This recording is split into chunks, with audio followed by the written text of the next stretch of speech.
Hello everyone. CSK versus MI match లో చెన్నై జట్టు ముంబైని completely dominate చేసి 8 వికెట్స్ తేడాతో విక్టరీ కొట్టేసింది. చెపాక్ స్టేడియంలో జరిగిన ఈ మ్యాచ్ లో ఫస్ట్ టాస్ గెలిచిన ముంబై ఇండియన్స్ బ్యాటింగ్ ఎంచుకుంది. బట్ సిఎస్కే బౌలర్స్ మొదటి నుంచే ప్రెజర్ చేయడం స్టార్ట్ చేశారు.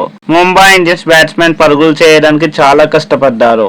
Chennai bowlers line and length తో మంచిగా బౌలింగ్ చేస్తూ ఎంఐ స్కోర్ ని కంట్రోల్ చేశారు. సో ముంబై ఇండియన్స్ 20 ఓవర్స్ లో 159 రన్స్ మాత్రమే చేయగలిగింది. చెపాక్ పిచ్ మీద ఇది ఫైటింగ్ స్కోర్ అయినప్పటికీ చెన్నై బ్యాటింగ్ ఫామ్ చూస్తే ఇది చాలదనిపించింది. ఇక 160 రన్స్ టార్గెట్ తో చెన్నై బ్యాటింగ్ కి దిగింది. ఓపెనర్ సంజు శాంసన్ వేగంగా స్టార్ట్ ఇచ్చాడు. జస్ట్ 9 బాల్స్ లోనే 11 రన్స్ చేసి అవుట్ అయ్యాడు. తర్వాత వచ్చిన ఉర్విల్ పటేల్ కూడా ముంబై బౌలర్లపై అటాక్ చేశాడు. 12 బాల్స్ లోనే 24 రన్స్ చేసి పవర్ ప్లే లోనే మ్యాచ్ మూమెంటం చెన్నై వైపు తిప్పేశాడు.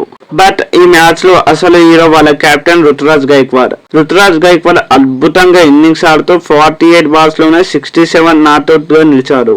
గైక్వాడ్ మరోసారి తన క్లాసీ బ్యాటింగ్ చూపించాడు. అతనికి తోడుగా కార్తిక్ శర్మ కూడా సూపర్ సపోర్ట్ ఇచ్చాడు. 40 బాల్స్ లోనే 54 రన్స్ నాట్అవుట్ చేసి మ్యాచ్ ని ఫినిష్ చేశాడు. ఈ ఇద్దరి మధ్య 98 రన్స్ భారీ పార్ట్నర్షిప్ రావడంతో ముంబైకి ఎలాంటి ఛాన్స్ లేకుండా పోయింది. దీంతో చెన్నై జట్టు కేవలం 18.1 ఓవర్స్ లోనే 160/2 చేసి మ్యాచ్ ని కంప్లీట్ చేసింది. ఇక ముంబై బౌలర్స్ లో బూమ్రా ఒక్క వికెట్ తీసుకున్న మిగతా వాళ్ళు పెద్దగా ఎఫెక్ట్ చూపించలేకపోయారు. బౌల్ట్, గజన్ఫర్, హార్దిక్ పాండ్యా ఇలా అందరూ కూడా ఎక్స్పెన్సివ్ స్పెల్ వేశారు.